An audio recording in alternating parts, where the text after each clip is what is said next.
आज 11 दिसंबर 2024 के परमात्मा पिता के अनमोल मधुर महावाक्य। बाबा कहते हैं, आज मीठे बच्चे बाप का मददगार बन इस आयरन एजेड पहाड़ को गोल्डन एजेड बनाना है। पुरुषार्थ कर नई दुनिया के लिए फर्स्ट क्लास सीट रिजर्व करानी है। फर्स्ट क्लास सीट मुझे कैसे मिले नई दुनिया में, उसके लिए बाबा कहते पुरुषार्थ हमको ही करना है और रिगरस पुरुषार्थ करना है। प्रश्न है, बाप की फर्ज अदाई क्या है? कौन सा फर्ज पूरा करने के लिए संगम पर बाप को आना पड़ता है? बीमार और दुखी बच्चों को सुखी बनाना, माया के फंदे से निकाल घनेरे सुख देना, यह बाप की फर्ज अदाई है जो संगम पर ही बाप पूरी करते हैं। बाबा कहते, मैं आया हूं तुम सबका मर्ज मिटाने और सब पर कृपा करने। आज हम लिस्ट निकाल कर बाबा को दे सकते हैं कि मेरे अंदर क्या क्या मर्ज है जिसको मैं सेटल नहीं कर पा रही हूँ, जिसको मैं नष्ट नहीं कर पा रही हूँ।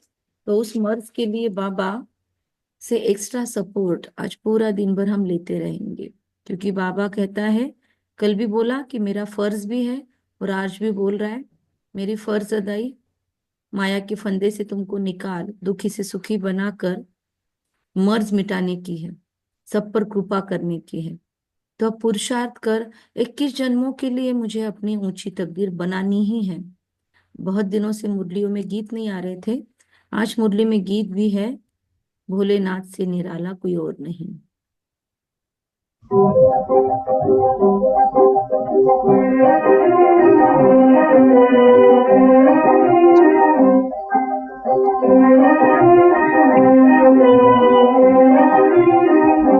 भोलेनाथ से निराला गौरी नाथ से निराला कोई और नहीं। ओ भोलेनाथ से निराला गौरी नाथ से निराला कोई और नहीं। ऐसा बिगड़ बनाने वाला कोई और नहीं। भोलेनाथ से निराला गौरी नाथ से निराला कोई और नहीं। ओम शांति। डबल ओम शांति। भोलानाथ शिव भगवान वाच ब्रह्मा मुख कमल से बाबा कहते हैं, ये वैरायटी भिन्न भिन्न धर्मों का मनुष्य सृष्टि का झाड़ है ना। आज पूरी मुरली कल्प वृक्ष के तने में बैठकर हम सुनने की कोशिश करेंगे। ये वैरायटी भिन्न धर्मों का, बाबा कहते कल्प वृक्ष अथवा सृष्टि के आदि मध्य अंत का राज हम बच्चों को बाबा समझा रहे हैं, जिसकी महिमा गीता में भी है। जन्म शिव बाबा का भी यहाँ पर ही है। कहते बाबा, मैं आया हूँ भारत में।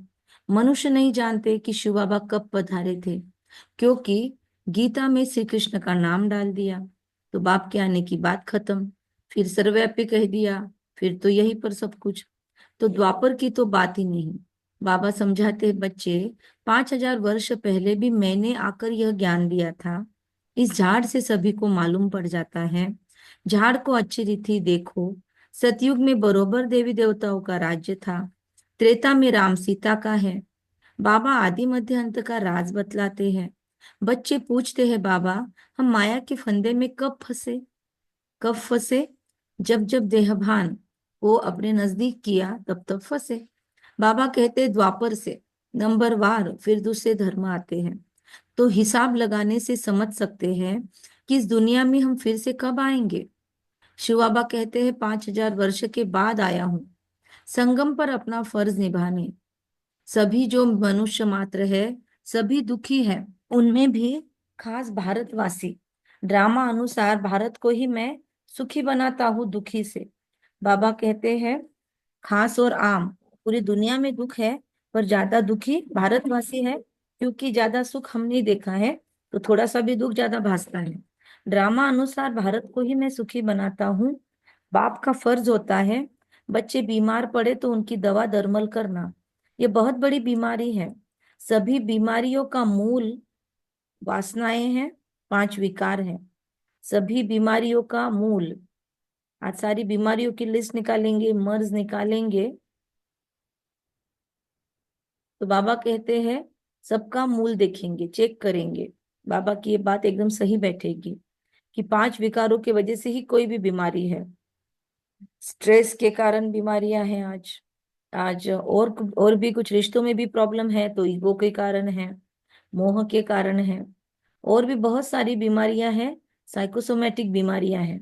You can heal your life नाम का एक बुक है लूसी है का।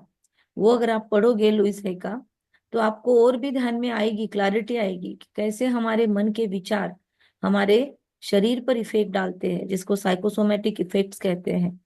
तो बाबा कहते बच्चे दीदी, पूछते ये। 2 किताबें हैं, लूसी हुई जो नाम है लूसी का, बहुत बढ़िया है।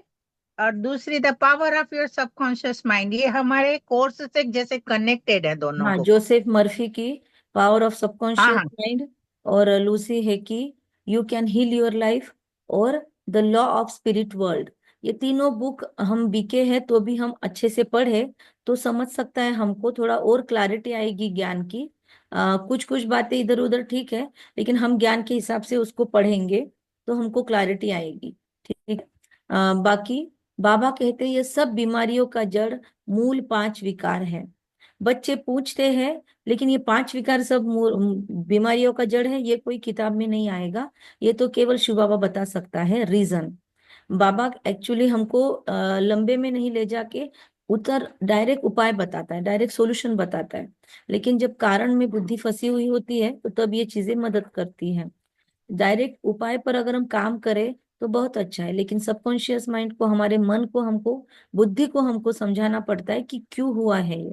जब समझ जाए तो क्लैरिटी आ जाए। बच्चे पूछते हैं ये कब से शुरू हुए 5 विकार? द्वापर से। रावण की बात समझानी है। कोई देखा नहीं जाता रावण को, बुद्धि से समझा जाता है। देखता नहीं है रावण, बुद्धि से समझ जाता है कि ये वासनाएं हैं मेरे अंदर। बाप को भी बुद्धि से जाना जाता है। आत्मा मन बुद्धि सहित है। आत्मा जानती है हमारा बाप परमात्मा है। दुख सुख लेप छेप में मैं आत्मा ही जाती हूँ। जब शरीर है तो आत्मा को दुख होता है। ऐसे नहीं कहते कि मुझ परमात्मा को दुखी मत करो। बाप भी समझाते हैं कि मेरा भी पार्ट है। कल्प कल्प संगम पर आकर मैं पार्ट बजाता हूँ। जिन बच्चों को मैंने सुख में भेजा था वही दुखी बन पड़े हैं। इसीलिए फिर ड्रामा अनुसार मुझे आना पड़ता है। बाकी कच्छ मच्छ अवतार 24 अवतार बताए हैं, यह बातें है नहीं। कहते परशुराम ने कुल्हाड़ा लेकर लक्ष्मण क्षत्रियों को मारा। सभी क्षत्रियों को मारा, फिर राम के पास आए, फिर राम को देखकर शांत हो गए। ये सब है दंत कथाएं। तो अब बाप समझाते हैं मुझे याद करो। ओके। तो यह है जगत अम्बा और जगत पिता, क्योंकि वो भी कहते हैं कि मैं ही राम का अवतार हूं, तुम कैसे हो। तो ऐसे वो लड़ते हैं राम से, ऐसे दिखाते हैं। तो ये सब दंत कथाएं हैं समझने के लिए कि अगर राम जैसा बनना है तो मर्यादा पुरुषोत्तम एक कैसा फ्रेम है, मर्यादा पुरुषोत्तम कैसे बनना चाहिए, ये कंसेप्ट क्लियर करने के लिए हमें ये बातें सारी सुनाई गई है। भले दंत कथाएं हैं तो भी उसमें कुछ रीजन है। तो अब बात समझाते हैं मुझे याद करो। यह है जगत अम्बा और जगत पिता। मदर और फादर कंट्री कहते हैं ना, भारतवासी याद भी करते हैं। तुम मात पिता हम बालक तेरे, तुम्हारी कृपा से सुख घनेरे। तो बरोबर मिल रहे हैं अभी, तुम्हारी कृपा से सुख घनेरे। तो अभी बाबा का कंपनी है हमको, तो हमको सुख मिल रहे हैं। इनमें भी अगर हम दुखी है मतलब हमारा कनेक्शन बाबा से लूज है, और कुछ बात नहीं है, ये स्पष्ट है। अगर मेरे जीवन में कोई भी प्रकार का दुख है तो मेरा बाबा से कनेक्शन लूज है। जब हमारी पुरुषार्थ कम होता है तभी लाइफ में विघ्न आते हैं। विघ्न आते हैं मेरे जीवन को मर्यादा पुरुषोत्तम बनाने के लिए और मेरा पुरुषार्थ बढ़ाने के लिए। तो किसी के भी जीवन में दुख है, अगर हम एक दूसरे के साथ डिस्कशन करते हैं मतलब योग की कमी है, हमको योग बढ़ाने की जरूरत है, सॉल्यूशन मिलेगा। बाबा कहते हैं फिर जो जितना पुरुषार्थ करेंगे सुख घनेरे बाप की कंपनी से मिलेंगे, माता पिता से मिलेंगे। लेकिन कितने मिलेंगे, कैसे मिलेंगे? जो जितना पुरुषार्थ करेगा उसको उतना मिलेगा। जैसे बाइस्कोप में जाते हैं, बाइस्कोप मतलब मूवी देखने जाना, तो फर्स्ट क्लास का रिजर्वेशन कराते हैं। बाप भी चाहिए, मतलब वहां पे तो बालकनी मतलब फर्स्ट क्लास होता है, सामने फर्स्ट क्लास अगर बैठेंगे तो आंखें खराब होती है। लेकिन ये परमात्मा का अलग है। बाबा कहते हैं, बाप भी कहते हैं चाहे सूर्यवंशी चाहे चंद्रवंशी में रिजर्व सीट रिजर्व कराओ, हमारा पुरुषार्थ हमको दिखाएगा कि हम कहाँ पर है। प्रैक्टिकल में हम रोज चार्ट लिखे, चेकिंग करें तो ध्यान में आएगा। बहुत कम बच्चे हैं बाबा के जो बहुत आगे है, बाकी पीछे बहुत है। तो जितना जो पुरुषार्थ करे उतना पद पा सकते हैं, क्योंकि बाबा ने यहाँ पे सिलेक्शन लगाया हुआ है। तो बहुत ही कम सिलेक्टेड आत्माएं ही ऊपर सीट रिजर्व करवाती है। बाकी 33 करोड़ की भर्ती भी करवानी है, प्रजा भी बननी है। तो बाबा कहते हैं जितना जो पुरुषार्थ करे ऊंच पद पा सकते हैं। इसका स्क्रीनशॉट निकाल सकते हैं। तो सब मर्ज मिटाने बाप आए हैं। रावण ने सबको बहुत दुख दिया है। कोई भी मनुष्य मनुष्य की गति सदगति कर न सके। यह है ही कलयुग का अंत। गुरु लोग शरीर छोड़ते हैं, फिर यहाँ ही पुनर्जन्म लेते हैं। तो फिर वह औरों की सदगति क्या करेंगे? जो खुद यहाँ पे घूम रहे हैं जन्म मृत्यु के चक्र में, वे दूसरों की सदगति क्या करेंगे? क्या इतने सभी अनेक गुरु मिलकर पति सृष्टि को पावन बनाएंगे? गोवर्धन पर्वत कहते हैं ना, तो क्या सारे गुरु दुनिया के इकट्ठा हो जाए तो उठा लेंगे? अभी संत सम्मेलन का आपको भेजा है ना, बहुत सुंदर हुआ, दिल्ली के अंदर जो हुआ। और उषा दीदी ने बहुत ही सटीक तरीके से अपनी बातें रखी। आपने नहीं देखा है तो वो देख सकते हो आप, आपको भेजा हुआ है ग्रुप में। तो बाबा कहते, और कल भी हमने एक बहुत सुंदर भेजा, ग्रहों से दोस्ती। बीके सरिता दीदी जी पुणे जो है, उन्होंने हैप्पी विलेज में जो क्लास लिया, वही क्लास फिर जानना वालों ने अपने वहां पे रखा। 3 घंटे में बहुत सुंदर चर्चा है उसमें, सिर्फ शुक्र का बात नहीं है, बाकी सब बातें उसमें उन्होंने बताई है। तो गोवर्धन पर्वत कहते हैं ना, ये माताएं इस आयरन एजेड पहाड़ को गोल्डन एजेड बनाती है। गोवर्धन की फिर पूजा भी करते हैं, वह है तत्व पूजा। और एक चीज है, आप में से जो लोग भी जिनके पास भी नाम सेव नहीं है, जनरली यहाँ पे जो ज्वाइन कर रहे हैं उनके पास नाम सेव है। जिनके पास नाम सेव नहीं है हमारा, उनको हमने भेजी हुई कोई भी लिंक क्लिक नहीं हो सकती, क्योंकि वो ब्लू नहीं दिखेगी। आपको नंबर सेव करना पड़ेगा, ठीक है? अदरवाइज आपको वो लिंक सिर्फ दिखेगी, आप उस पर क्लिक नहीं कर पाओगे। ओके। बाबा कहते हैं गोवर्धन की फिर पूजा भी करते हैं। गोवर्धन पर्वत उठाया ऐसे बोलते हैं। फिर बलि बलि प्रतिप्रदा जो दिवाली के सेकंड डे आता है, तुरंत इमीडिएट प्राड़वा, उस दिन उसकी पूजा करते हैं, गोबर का भी निकालते हैं।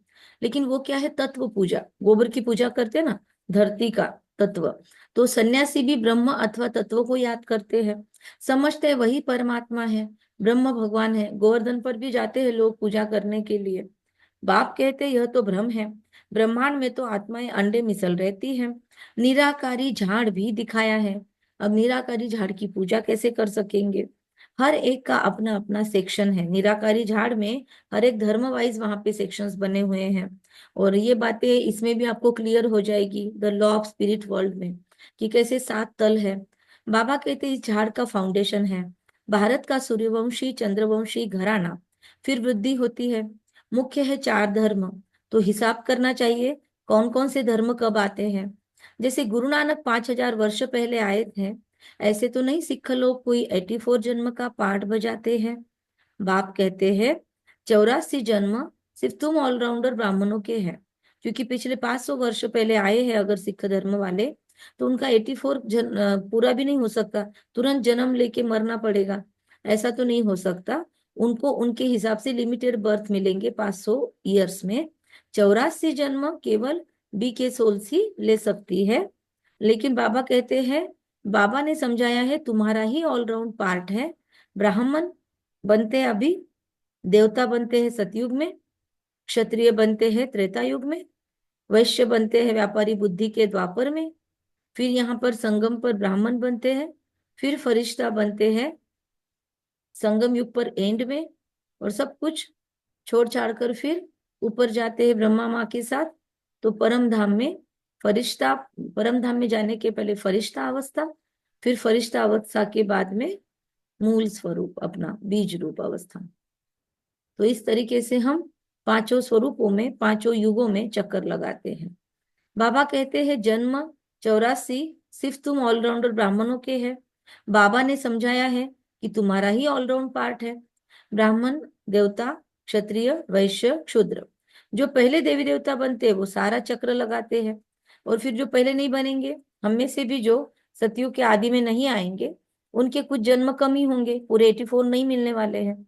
ये याद रखने की बात है। अगर हमने इतना पुरुषार्थ कर लिया, पूरे विकर्म विनाश कर लिए, कर्मेंद्रिय जीत बन गए, माया जीत बन गए, विकर्मा जीत बन गए, सबसे हमको आपका, बाप का, परिवार का सर्टिफिकेट मिल गया, तो फिर हम 84 में ऊपर जाएंगे। स्वभाव संस्कार यहाँ पर ही बहुत मीठे कर लिए हमने, इतना परिवर्तन कर चुके हम, तो हमको 84 जन्म पूरे जीने को मिलेंगे, 111 वाला श्री कृष्ण देखने को मिलेगा। अदरवाइज हमने यहाँ पर कुछ पुरुषार्थ में आनाकानी की, ढिलाई छोड़ी, विकार वासनाएं अभी भी चल ही रहे हैं, कहीं ना कहीं ईर्ष्या द्वेष पनप ही रहे हैं हमारे मन बुद्धि संस्कारों में, तो फिर हमारी कैटेगरी नीचे उतरेगी। वो संपूर्ण सतो प्रधान श्री कृष्ण की वर्ल्ड में एंट्री नहीं मिलने वाली। फिर या तो सतयुग में थोड़ा लेट आएंगे, या फिर प्रजा की एंट्री में आएंगे। तो इस तरीके से जन्म लेते हुए हम नीचे जन्म लेंगे, तो फिर पूरे 84 बर्थ उनके नहीं होंगे। ये सिर्फ 84 बर्थ, ये किसके लिए बोला है? संपूर्ण पुरुषार्थ करने वालों के लिए। हमको वहां पर जाने के लिए पूरा पुरुषार्थ हम कर रहे हैं क्या, चेकिंग करनी पड़ेगी। जा सकते हैं, अभी भी स्कोप है, लेकिन हर क्षण क्षण का हिसाब रखना पड़ेगा, हर क्षण क्षण की मेहनत करनी पड़ेगी, अटेंशन। बाबा कहते हैं हमने वेद शास्त्र बहुत सुने, अभी यह सुने और जज करे। क्या? मुरली सुने और जज करे। वहां पर कोई ऐसे पंडित गुरु लोग हमको अभी तक बोल नहीं सके कि ये शास्त्र सुनो, ये हमारी कथा सुनो और जज करो हमने राइट बोला या रॉन्ग बोला। बोल ही नहीं सकते, क्योंकि वो शास्त्रों से सुना रहे हैं। यहाँ पर भगवान अथॉरिटी से बोल सकता है कि मैं जो सुना रहा हूँ जज करो, लेकिन ओवर जज करने की बाबा दे रहे हैं हमको छूट। पर हमको हमको भी अपनी मर्यादाओं को संभालना है। हम बहुत ज्यादा बाबा को प्रश्न करके बाबा को ये नहीं कर सकते, डिफेम नहीं कर सकते। हमारी भी एक मर्यादा होनी चाहिए, क्योंकि वो बाप, टीचर, सदगुरु है। कितने सवाल पूछने और कहाँ पर रुकना है ये भी समझना चाहिए। वैसे ही एक बच्ची है, बहुत सवाल पूछती थी, टू मच सवाल। मतलब ज्ञान के रिलेटेड पूछे तो अच्छा है, लेकिन सवाल पूछने का इंटेंशन, उसके सोल्यूशन प्राप्त करना होना चाहिए। वो हमेशा सवाल पूछती है, हम उनको जवाब देते थे, लेकिन उसका सवाल आ जाके अटकता था कर्मों पर, कि मुझे ड्रामा पढ़ता नहीं पढ़ता नहीं। हमको लगा एक बार दो बार, कितने बार उनको कर्म फिलोसॉफी समझाई, बार बार उनकी सुई वही अटक रही है। तो पॉसिबल नहीं है, वो आत्मा है ही नहीं इस घराने की, ध्यान में आ रहा है। वरना इतनी शंका कुशंकाएं नहीं आती आत्मा में। वो कभी ना कभी तो उस चीज को मानेगी, और वो खुद का पुरुषार्थ खुद करेगी। खुद के कर्म किए हुए हैं, बिगड़े हुए हैं। मुरली रोज सुननी नहीं है, ना ही चार्ट लिखना है, ना ही पुरुषार्थ करना है, ना ही काउंसलिंग के सेशंस लेने हैं। मतलब बाकी सब फ्री चाहिए, तो फ्री वाला ज्ञान लो, ये बाबा पूरा फ्री दे के बैठा हुआ है, ये भी नहीं चाहिए। तो फिर सॉल्यूशन कैसे मिलेगा? आपको भगवान का भी रोज का काउंसलिंग मिल रहा है वो नहीं चाहिए। आपको डॉक्टर के पास में भी जाना है, आप नहीं जाना है, आपको काउंसलर के पास में भी नहीं जाना है। मतलब आपने खुद के सारे मार्गों पर खुद ही पत्थर बिठा कर रखे हैं। आप नहीं चाहते हो कि मुझे सॉल्यूशन मिले, तो कोई भी व्यक्ति नहीं आ सकता माई का लाल जो आपको सॉल्यूशन दे। इसलिए बाबा बोलता है कि यहाँ जज करो, लेकिन कितना जज करना है इसकी एक लिमिट होनी चाहिए। जज ही करते बैठेंगे तो फिर क्रिटिक हो जाएंगे, और फिर दूसरी दूसरी बातों में फिर फंस सकते हैं। एक्स्ट्रा क्रिटिक बुद्धि नहीं होनी चाहिए। समझने की वृत्ति से सवाल पूछ रहे हैं, या सामने वाले को इंट्रोगेट करने के लिए पूछ रहे हैं, या ऐसे ही अपनी भड़ास निकालने के लिए पूछ रहे हैं, ये चेक करना है। बाबा कहते हैं कि जज ये करो कि शास्त्र राइट है, गुरु रोग राइट है, या बाप सुनाते वह राइट है, तो समझ जाएगा हमें। बाबा को कहते ही है ट्रूथ, मैं सच बतलाता हूँ जिससे सतयुग बन जाता है। द्वापर से लेकर तुम झूठ सुनते आए हो, तो उससे नर्क बन पड़ा है।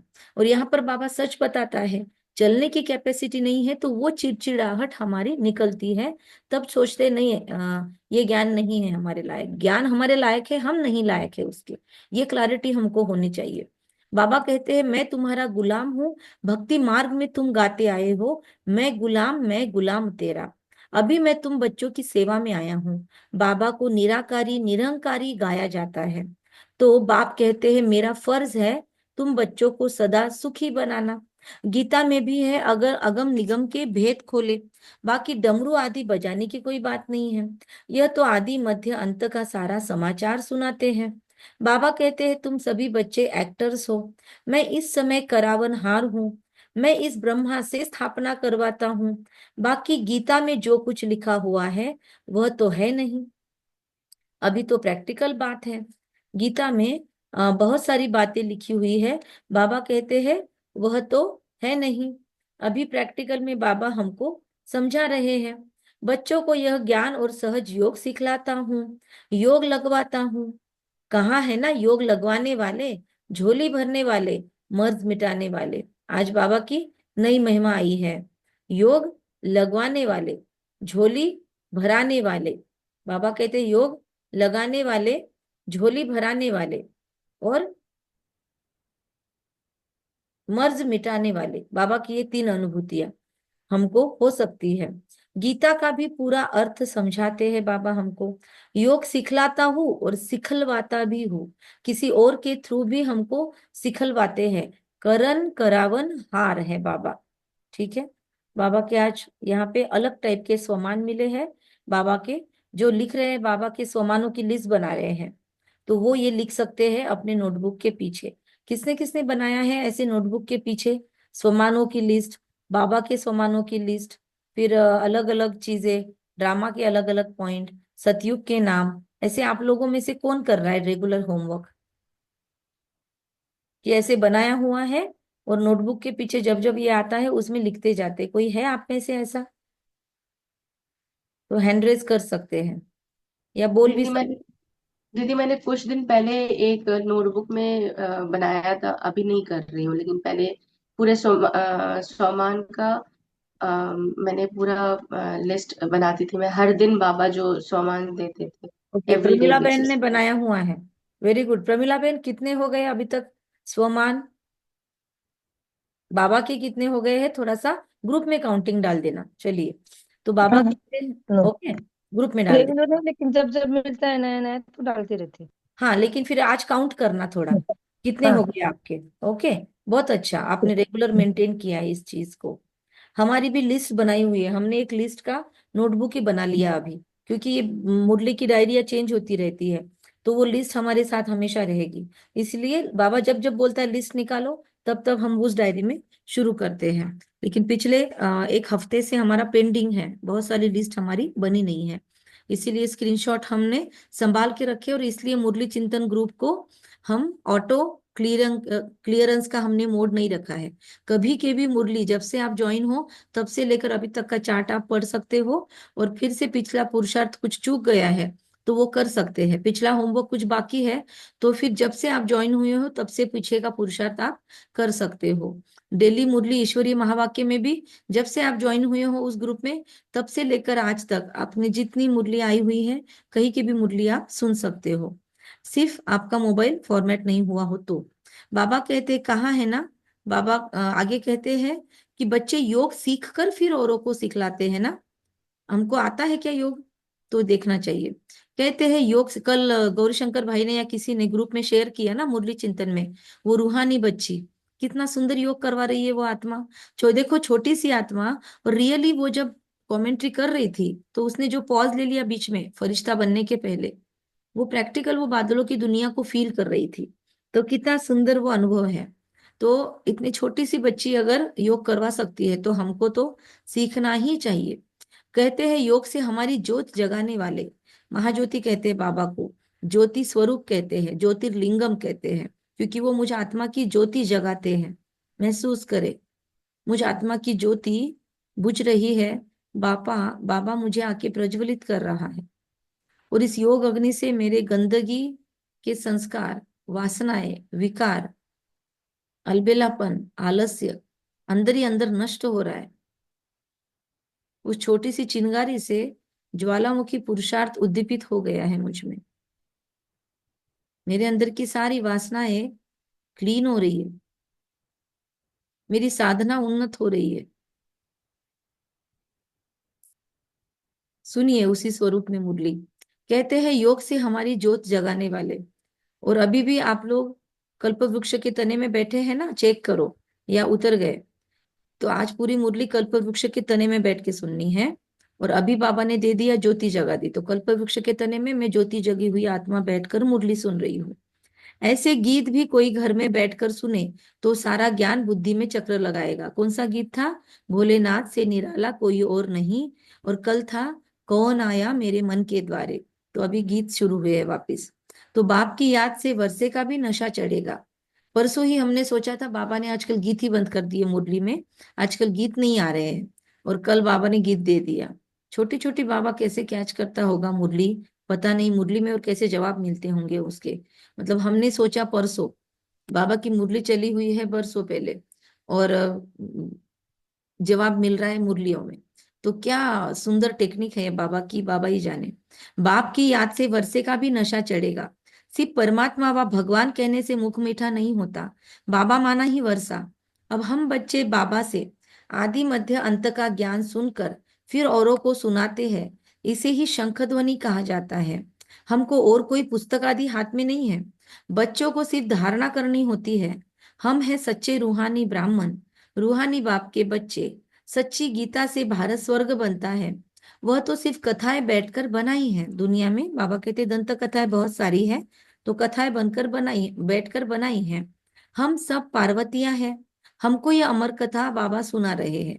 अमर कथा का राज भी हमारे ऊपर है। हम सब द्रौपदियां हैं, वहां कोई न अंगन नहीं होते, नंगन नहीं होते। सतयुग की दुनिया में कोई भी गंदा नहीं होता, नंगन नहीं होता, मतलब निर्वस्त्र होना होता नहीं है, विकार में नहीं जाता।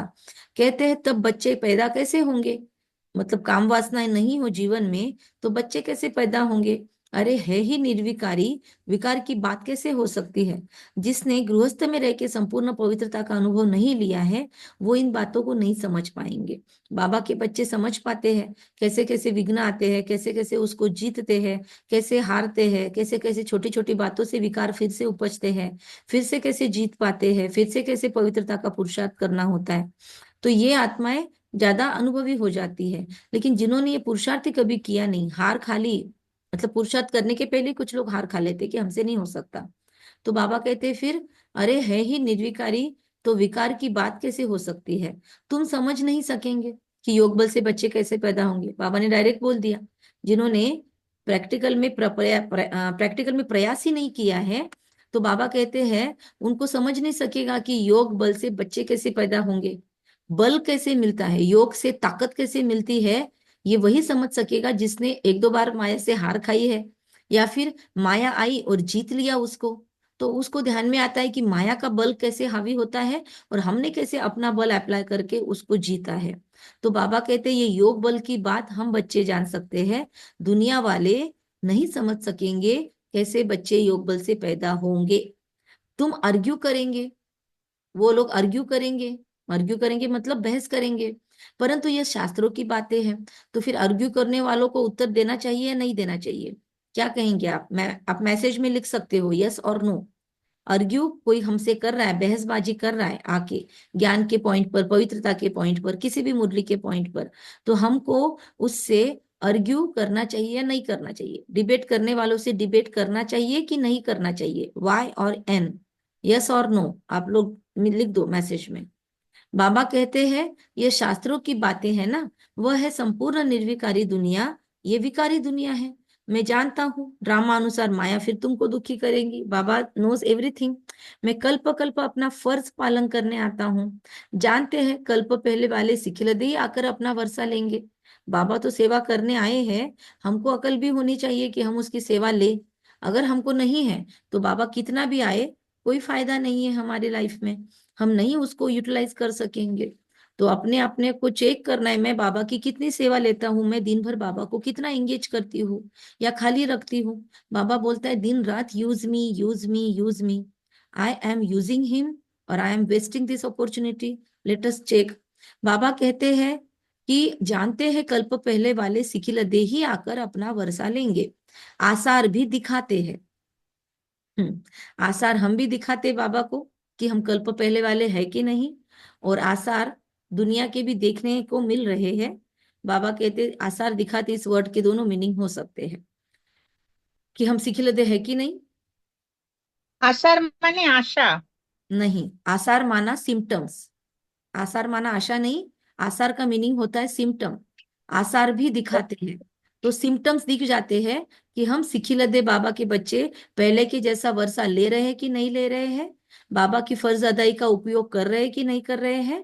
ये बाबा आसार भी दिखा देते, मतलब हम बाबा को आसार भी दिखाते हैं, और दुनिया में क्या चल रहा है, दुनिया कैसे अंतिम घड़ी में पहुंच गई है, इसके आसार भी हमको नजर आ रहे हैं। ये हिंदी का वर्ड है, या मुझे लगता है उर्दू का हो सकता है। यह वही ओम शांति महाप्रभु जी। लड़ाई है। बोलिए। जैसे ये आसार ऐसे भी हो सकता है, जैसे जो बाबा कहते हैं कि चाल चलन से पता चल जाता है। जी जी, मतलब हमने वही बात बताई। मतलब हमारी चाल चलन कैसी है उससे दिख जाएगा। हमको बहुत ज्यादा डाउट आएंगे, हम बाबा के हम एक ही गलतियां बार बार करते रहेंगे, या गलतियां करके बाबा को लिखेंगे नहीं, उस पर कुछ काम नहीं करेंगे, तो फिर हमारे अंदर से आसार दिख रहे हैं कि हम नहीं सुधरने वाले, हम सिखिलधे नहीं है। बाबा ने क्या बोला, मैं फर्ज पालन करने आता हूँ, राइट। तो फिर कौन करते हैं, सिखिलधे ही आकर अपना वर्षा लेते हैं। तो इससे कनेक्शन अगर लगाए तो उस वाक्य का ऐसे मीनिंग निकलता है। दूसरा, अगले वाक्य से निकाले, आसार भी दिखाते, और यह वही महाभारत लड़ाई है। तो महाभारत लड़ाई कैसे छिड़ रही है, आपस में कैसे गृह युद्ध चल रहे हैं, तो ये हम इससे अगर उसका कनेक्शन लगाए तो फिर नई दुनिया कैसे बननी है और पुरानी दुनिया कैसे क्लीन होने वाली है, तो इसके आसार भी दिखते हैं। तो इसके दोनों तरफ से मीनिंग कनेक्ट हो रहे हैं, हम दोनों भी समझ सकते हैं। बाबा कहते हैं तुम्हें फिर से देवी देवता अथवा स्वर्ग का मालिक बनने का पुरुषार्थ करना है। टारगेट क्लियर है, इसका स्क्रीनशॉट चाहो तो निकाल सकते हो, ये पूरा ही जरूरी है पैराग्राफ, बार बार ध्यान देना। तो इसका स्क्रीनशॉट निकाल लो और मुरली चिंतन में आप डाल सकते हो। बाबा कहते हैं तुम्हें फिर से देवी देवता अथवा स्वर्ग का मालिक बनने का पुरुषार्थ करना है। इसमें स्थूल लड़ाई की कोई बात नहीं है, न असुरों देवताओं की लड़ाई ही हुई है, वहां माया ही नहीं जो लड़ाए हमें। आधा कल्प न कोई लड़ाई, न कोई बीमारी, न दुख अशांति। अरे वहां तो सदैव सुख बाहर ही बाहर रहती है। हॉस्पिटल होती नहीं, बाकी स्कूल में पढ़ना तो होता ही है। अब हम हर एक यहाँ से वर्षा ले जाते हैं, संगम से वर्षा लेके सतयुग में जाते हैं। मनुष्य पढ़ाई से अपने पैर पर खड़े हो जाते हैं। इस पर कहानी भी है। कोई ने पूछा तुम किसका खाती हो, एक कहानी थी। तो उसमें सुनीति और कुनीति ऐसा कुछ नाम था। तो सुनीति ने बोला कि मैं अपने कर्म का खाती हूँ, तो बाप ने उसको निकाल दिया। कुनीति ने बोला कि मैं बाबा, मतलब पापा को खुश करने के लिए फ्लैटर किया कि पापा मैं आपके इसका खाती हूँ। तो फिर उन्होंने उसको जो अपने घर पे रख लिया, उसकी शादी अच्छी कर दी। और सुनीति ने कहा मैं अपने कर्म का खाती हूँ, तो उसको घर से बाहर निकाल दिया, या उसको नौकर जैसा रखने लगे, बर्तन पोछा करवाने लगे, और एक लूले लंगड़े बच्चे से उसकी शादी करवा दी। फिर वो घर पे चली गई अपने, उसको दहेज भी नहीं दिया, इसको बहुत दहेज देकर विदा किया। और बाद में ऐसा दिखाते हैं कि उसके घर में बहुत बरकत हो गई, उसके रहने से, उसके चाल चलन से, उसके सात्विकता से। और कुनीति के घर में जो दिया था वो भी खत्म, और इसके जाते ही उस घर में एकदम पूरी बदसूरती छा गई। और सुनीति जैसे उसके घर में गई तो उसके घर के सारे वातावरण बदल गया। उसने पूरे संस्कारों से और अपने पैरों से, अपने संस्कारों से उस घर को एकदम अबंडेंस में ला दिया। फिर एक बार जब बाप आया दोनों से मिलने, तो बाप को रियलाइज हुआ, और फिर बाप के भी घर का सब चला गया। जैसे ही सुनीति उनके घर से गई तो बाप के घर का भी सब कंगाली में बदल गया। फिर वो बच्ची ने उसको बाद में मदद किया। तो उसने बोला ऐसे कैसे हुआ। तो फिर उसने बताया कि पापा आपने कभी हमको पूछा था, और मैंने आपको वो जवाब दिया था, तो आपने कहा, आपने मुझे मेरे साथ वैसा इल ट्रीट किया था। तो फिर पिता को ध्यान में आया कि इस दुनिया में कोई भी किसी और का नहीं खाता है, बाप का वगैरह, अपने कर्मों का खाता है। तो बाबा कहते हैं, उसने कहा हम अपनी तकदीर का खाती है, वह होती है हद की तकदीर। अभी हम बेहद की तकदीर बनाते हैं, इसलिए यहाँ पर हमको अपनी तकदीर खुद बनानी है। बाबा हम पर रहम कर रहा है, कैसे, ज्ञान देकर। हम जब योग में बैठते तब ताकत भी देता है, लेकिन बैठना हमको पड़ेगा। ज्ञान का मनन चिंतन हमको करना पड़ेगा, कल पवित्रता के लिए और बाकी सब चीजों के लिए बाबा ने मुरली में गाइडेंस दिया। रात को कैसे सोना है, कैसे रात में अव्यक्तवाणी पढ़ के सोना है, ज्ञान का बुद्धि में चिंतन हो, दोनों इकट्ठा रहते हैं तो दोनों को भी कैसे पवित्रता पर योग लगा कर सोना है, कम से कम आधा घंटा योग लगा कर सोना है। तो बाबा ऐसी सारी बातें हमको बता रहे हैं, लेकिन हम उसको फॉलो नहीं करेंगे तो हमारी तकदीर, बाबा कहते हैं अपनी बेहद की तकदीर बनाते हैं। तुम ऐसी 21 जन्म अपनी तकदीर बना रहे हैं हम, और फिर अपना ही राज्य भाग्य भोगते हैं। लेकिन जैसा कर्म करेंगे उस अनुसार भोगेंगे, अपने कर्म का खाएंगे। यह है बेहद के सुख का वर्षा। अब हम बच्चे कॉन्ट्रास्ट को अच्छी रीति जानते हैं कि भारत कितना सुखी था, अब क्या हाल है। जिन्होंने कल्प पहले राज्य भाग्य लिया होगा वही अब लेंगे। ऐसे भी नहीं कि जो ड्रामा में होगा वो मिलेगा, फिर तो भूख मर जाएंगे। ये ड्रामा का राज पूरा समझना है। बाबा कहते हैं अगर खाना भी मिल रहा है तो हमको मुंह में डालना तो पड़ेगा ना, तो ऐसे नहीं डायरेक्ट मुंह में निवाला आ जाएगा। बाबा कहते हैं ऐसे नहीं बाबा कहते हैं कि डायरेक्ट ये होगा, हमको डायरेक्ट नहीं मिलेगा घर बैठे। जिन्होंने पहले पहले राज्य भाग्य लिया होगा वही लेंगे। ड्रामा में होगा वो मिलेगा, इस बात पर हम अड़े रहेंगे तो ड्रामा कोई आकर मुंह में निवाला नहीं डालने वाला है। ड्रामा ड्रामा हमको अपॉर्चुनिटी देगा, करने वाले हम हैं। यह ड्रामा का राज पूरा समझना है। अभी जिस बच्ची की आपको बात बताई, वो बार बार हमको एक ही मैसेज डालती है, दीदी हमको ड्रामा पे से अब विश्वास उठ गया है, ब्रह्मा कुमारी से भी विश्वास उठ गया है, अभी मेरा ज्ञान पे से भी विश्वास उठ गया है। मुझे पता है जो ड्रामा में होगा ना वही होगा मेरे साथ में, मैं कितना भी पुरुषार्थ कर लूं। उसने ये पॉइंट इतना रट्टा मार लिया है खुद के अंदर कि हम उसको कितना भी समझा रहे हैं, वो समझने के लिए रेडी नहीं है। और उसको बोलते हैं 1 घंटे का सेशन करो आप, या मुरली ज्वाइन करो, उनको लिंक भेजी हमने, तो भी मंडे भी नहीं ज्वाइन करते हैं, बुधवार भी नहीं, रोज तो ज्वाइन करने का सवाल ही नहीं। तो बाबा कहते हैं कि भूख मर जाएंगे ऐसे रहेंगे तो, ड्रामा से मिलेगा बोलेंगे तो ये ड्रामा का राज पूरा समझना है। शास्त्रों में कोई कितनी आयु कोई कितनी लिख दी है, अनेक अनेक मत मतांतर है। कोई फिर कहते हैं हम तो सदा सुखी है ही। अरे तुम कभी बीमार नहीं होते हो इस दुनिया में? कुछ लोग बोलते हैं हम तो सुखी है, हमको कोई जरूरत नहीं है ज्ञानवान की, परमात्मा के ज्ञान की, कुछ नहीं, हम एकदम अच्छे हैं। तो उनको पूछो क्या कभी बीमार नहीं होते? फिर कभी अगर बीमार पड़ते, एक गोली भी खाते, आपके घर में रिचेस्ट डॉक्टर भी आते होंगे, तो क्यों आ रहे हैं डॉक्टर? फिर आने ही नहीं चाहिए। तो बाबा कहते हैं, वह तो कहते हैं रोग आदि तो शरीर का होता है, आत्मा निर्लेप है। फिर ये पॉइंट सुनाएंगे। मतलब जिसको बहस करनी होगी वो खुद को हारने नहीं देगा। तो समझ जाना है। अरे चोट आदि लगती है तो दुख आत्मा को होता है ना। अगर थोड़ी सी चोट भी लगी, बहुत बड़े से बड़े अमीर घर में भी रहता है कोई, तो क्या उसको कभी कोई चोट नहीं लगती? चोट तो हर एक को लगती है। डॉक्टर्स को तो पास तो सब लोग जाते हैं। बाबा कहते हैं अरे चोट आदि लगती है तो दुख आत्मा को होता है ना। ये बड़ी समझने की बातें हैं। ये स्कूल है, ये टीचर पढ़ाते हैं, नॉलेज एक ही है। इस स्कूल की टीचर की नॉलेज एक ही सिलेबस है सारे क्लासेस के लिए। भले आप अभी आए, भले आप 10 साल पहले आए, भले आप 20 साल पहले आए, भले आप पूरे 85 साल पुराने हैं, लेकिन हर एक के लिए सिलेबस एक ही है और हर कोई उसी पे काम कर रहा है। कल कोर्स किए हुए बच्चे भी उस पे काम कर रहे हैं और बहुत पुराने बच्चे भी उस पे काम कर रहे हैं, सिर्फ नाम हो गए पुराने और नए, है ना। बाबा कहते हैं ये बड़ी समझने की बातें हैं, नॉलेज एक ही है सबके लिए। एम ऑब्जेक्ट भी सबके लिए नर से नारायण बनने का ही है। जो नापास होंगे वो चंद्रवंशी में चले जाएंगे, रूल भी सबके लिए सेम है, ड्रामा भी सबके लिए सेम है। जो करेगा सो पाएगा। जब देवताएं थे तो क्षत्रिय नहीं, क्षत्रिय है तो वैश्य नहीं, वैश्य थे तो क्षुद्र नहीं। लेकिन अभी एक ही समय ऐसा है जब क्षुद्र और देवताएं दोनों एक साथ है, संगम का समय। ये सब समझने की बातें हैं। माताओं के लिए भी अति सहज है, एक ही इम्तिहान है। ऐसे भी मत समझो, क्या मत समझो कि देरी से आने वाले कैसे पढ़ेंगे। जो देर से आए ना उनको टेंशन नहीं लेने की बात है। बाबा कहता है अभी आए हुए नए तीखे जा रहे हैं। तो यहाँ पे जो भी नए नए बच्चे हैं ना वो सब तीखे जा सकते हैं। आदित्य, कौन कौन है नए बच्चे, वो अपने आप को चेक कर ले। वो मीरा बहन, आदित्य, और कौन है नए नए बच्चे, है ना, जिन्होंने बाद में कोरोना के बाद में ज्ञान लिया? किरण भाई, राधा बहन, निर्मला बहन, और देखो बहुत सारे बच्चे हैं यहाँ पे, शेफाली बहन है। बहुत सारे नए नए बच्चे हैं जिन्होंने बहुत पीछे ज्ञान उठाया होगा बाबा से, मतलब दादी के शरीर में मिलने को भी नहीं मिला होगा, लेकिन बाबा कहते हैं तीखे जा रहे हैं। बाबा सर्टिफिकेट दे रहा है उनको जो कर रहे हैं पुरुषार्थ। बाबा कहते हैं प्रैक्टिकल में है। बाकी रावण का कोई रूप नहीं है, कहेंगे इनमें काम का भूत है। बाकी रावण का कोई भूत व शरीर तो है नहीं, ऐसे आके हमको पकड़ता नहीं है ना, जैसे सीता को पकड़ा हुआ दिखाया।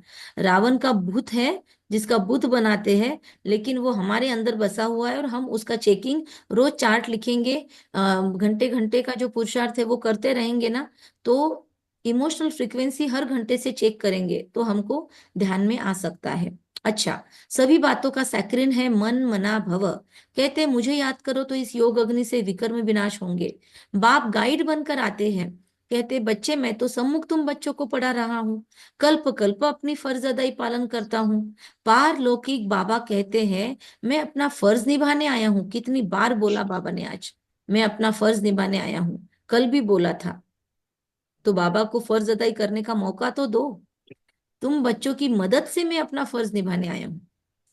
मदद देंगे तब तो तुम भी पद पाएंगे। क्या क्या मदद देंगे बाबा को, मैसेज में लिखो या शॉर्ट में बताओ।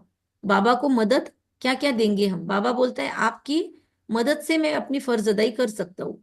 तो कौन सी मदद देंगे, शॉर्ट शॉर्ट में फटाफट बता सकते हो? Audio on. पवित्रता की मदद देंगे बाबा को। पवित्रता दूसरे, की। और हाँ, एकदम पवित्रता की शॉर्ट शॉर्ट मदद, में इसी आंसर से दो, सतयुग की स्थापना शॉर्ट कर में सकती आंसर हो दो। सकती है। और सेवा से, हाँ, पवित्रता और सेवा। और सेवा, हाँ, शांति। पवित्रता और सेवा दो मुख्य है जो बाबा को मदद, शॉर्ट में, अपने एकदम स्व शॉर्ट में परिवर्तन, जवाब दीजिए, शॉर्ट में जवाब दीजिए। स्व परिवर्तन, शांति। पवित्रता, स्व परिवर्तन और सेवा। दूसरों को भी बोलने दीजिए। सुमन बेन बोलो। सहनशीलता की। सहनशीलता की। और कोई बोलना चाहता है? कोई मैसेज में भी डाल सकते हैं। ठीक है, तो सभी जवाब सभी ने बहुत अच्छे बताए। नंदिनी बहन के पास तो बहुत सारा स्टॉक था, है ना? तो आप ग्रुप में भी डालना कि बाबा की फर्ज अदाई में हम कैसे मदद करेंगे। ओके, नंदिनी बहन डालना ग्रुप में। ओके बाबा ओके कहते ओके। मदद देंगे तब तो तुम भी पद पाएंगे। मैं कितना बड़ा बाप हूँ, कितना बड़ा यज्ञ रचा है। ब्रह्मा की मुख वंशावली, तुम सभी ब्राह्मण ब्राह्मणियां भाई बहन हो। जब भाई बहन बने तो स्त्री पुरुष की दृष्टि बदल जाए। कहते हैं बाबा इस ब्राह्मण कुल को कलंकित नहीं करना, पवित्र रहने की युक्तियां है। मनुष्य कहते ही है, यह कैसे होगा? पवित्र रहने की युक्तियां बाबा ने हमको समझाई है। अगर हम अभी भी गिर रहे हैं तो हमको अपना रिगरस पुरुषार्थ खुद को करना कंपलसरी है। ऐसे हो नहीं सकता इकट्ठे रहे और आग न लगे। मनुष्य कहते हैं, बाबा कहते बीच में ज्ञान तलवार होने से कभी नहीं लग सकती। परंतु जबकि दोनों मनमनाभव रहे, एक रहे एक न रहे, फिर एक दूसरे के वश में चला जाए, तो भी प्रॉब्लम होती है। हमको अपना पुरुषार्थ कंपलसरी कंटिन्यूअस करना होगा, मनमनाभव रहने का। वरना बहुत सूक्ष्म सी रस्सी है, कैसे माया पकड़ेगी पता नहीं चलता है। शिव बाबा को याद करते रहे, अपने को ब्राह्मण समझे। ये सारी बातें करनी जरूरी है। ब्राह्मण कुल को इसका भी हमको स्क्रीनशॉट निकालना है। आत्मा आत्मा भाई भाई की दृष्टि, फिर मनमना भव, शिव बाबा को याद करते रहे, अपने को ब्राह्मण समझे। मनुष्य तो इन बातों को नहीं समझने के कारण हंगामा मचाते हैं। यह गालियां भी बाबा को खानी पड़ती है। श्री कृष्ण को थोड़ी ही गालियां कोई दे सकते हैं। श्री कृष्ण ऐसे आ जाए विलायत आदि से, एकदम एरोप्लेन में भाग आए, भीड़ मच जाए, उस स्वरूप में आए तो मोर मुकुट पीताम्बर धारी, भारत में पता नहीं क्या हो जाए, भीड़ मच जाए। भारत में तो बहुत है श्रद्धा वाले। आज अच्छा भोग है, उस दिन गुरुवार होगा, सदगुरुवार। यह है पियर घर और सतयुग है ससुर घर। संगम पर मुलाकात होती है हमारी। कोई कोई इनको जादूगर समझते हैं। सतयुग में, सतयुग है हमारा ससुर घर, और ये है पियर घर। और वहां पे, और पिया से मुलाकात कहाँ होती है हमारी? प्री मैरिज मीटिंग कहाँ पे होती है अपने पति से, अपनी पिया से? इस संगम युग में। लेकिन यहाँ पे एक मजेदार बात है, सतयुग में हमारा पिया गायब हो जाता है और हम बगैर पिया के ससुर घर में रहते हैं और पूरा निभाते हैं। मतलब पति हमारा ऊपर रहता है और हम पति के नाम पे पूरा संसार निभा लेते हैं, और लास्ट में आके मिलता है 5,000 वर्ष के पहले। कितनी सुंदर बात है। जैसे वो आर्मी में होते हैं ना, उनके पति बाहर होते हैं और वो पत्नी बेचारी पूरे घर का काम संभालती रहती है, वैसे हम आत्माएं होती है।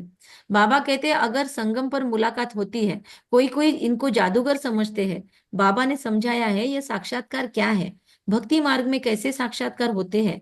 संशय बुद्धि नहीं होना है इसमें, और इच्छा भी नहीं रखनी है साक्षात्कार की। ये रस्म रिवाज है, शिव बाबा का भंडारा है, तो उनको याद कर भोग लगाना चाहिए। योग में रहना तो अच्छा ही है, बाबा की याद रहेगी तो रोज घर में बाबा को भोग लगना चाहिए। अच्छा, मीठे मीठे सिखिले दे बच्चों प्रति माता पिता बाप दादा का याद प्यार और गुड मॉर्निंग। रूहानी बाप की रूहानी बच्चों को नमस्ते। हम रूहानी बच्चों की रूहानी माता पिता बाप दादा को याद प्यार गुड मॉर्निंग नमस्ते। नमस्ते, वाह शुक्रिया वाह बाबा, वाह, शुक्रिया शुक्रिया बाबा, शुक्रिया। मेरा बाबा, प्यारा बाबा, मेरा बाबा। आज आप वाह सब वाह। लोगों को जो भी पॉइंट सुनाने हैं आप ग्रुप में सुनाइएगा। ओके। धारणा के लिए मुख्य सार, स्वयं को ब्रह्मा मुख वंशावली समझकर पक्का पवित्र ब्राह्मण बनना है। कभी अपने इस ब्राह्मण कुल को कलंकित नहीं करना है। स्वयं को ब्रह्मा मुख वंशावली समझकर पक्का पवित्र ब्राह्मण बनना है। अपने कभी अपने इस ब्राह्मण कुल को कलंकित नहीं करना है। बाप समान निरंकारी निराकारी बनकर अपनी फर्ज अदाई पूरी करनी है। हमको भी आज बाबा ने ड्यूटी दिया है, हमको भी अपनी फर्ज अदाई पूरी करनी है। बाबा के साथ साथ हमारी भी फर्ज अदाई है, ये याद रखना है। आज बहुत संख्या में भाई बहने ज्वाइन किए हैं, 29 भाई बहने हैं। स्क्रीनशॉट निकाला क्या शीतल बहन? ओके, क्योंकि चेक करेंगे सबने अपने अपने पॉइंट शेयर किए या नहीं किए। शेयर किया है दीदी, लेकिन ओके, मैंने किया था 28 है। 29 लोगों का किया जब 29 ज्वाइन थे। नहीं, 28 है अभी, और जब मैंने लिया तब 27 थे। ठीक है, अभी निकाल लो एक बार। तो ये सब लोगों को पॉइंट जरूर शेयर करना है ग्रुप में। बाप समान निराकारी निरंकारी बनकर फर्ज अदाई पूरी करनी है, रूहानी सेवा पर तत्पर रहना है। वरदान है, स्नेह की शक्ति से माया की शक्ति को समाप्त करने वाले संपूर्ण ज्ञानी भव। स्नेह में समाना ही संपूर्ण ज्ञान है। स्नेह ब्राह्मण जन्म का वरदान है। संगम युग पर स्नेह का सागर स्नेह के हीरे मोतियों की थालियां भरकर दे रहे हैं। तो स्नेह में संपन्न बनो।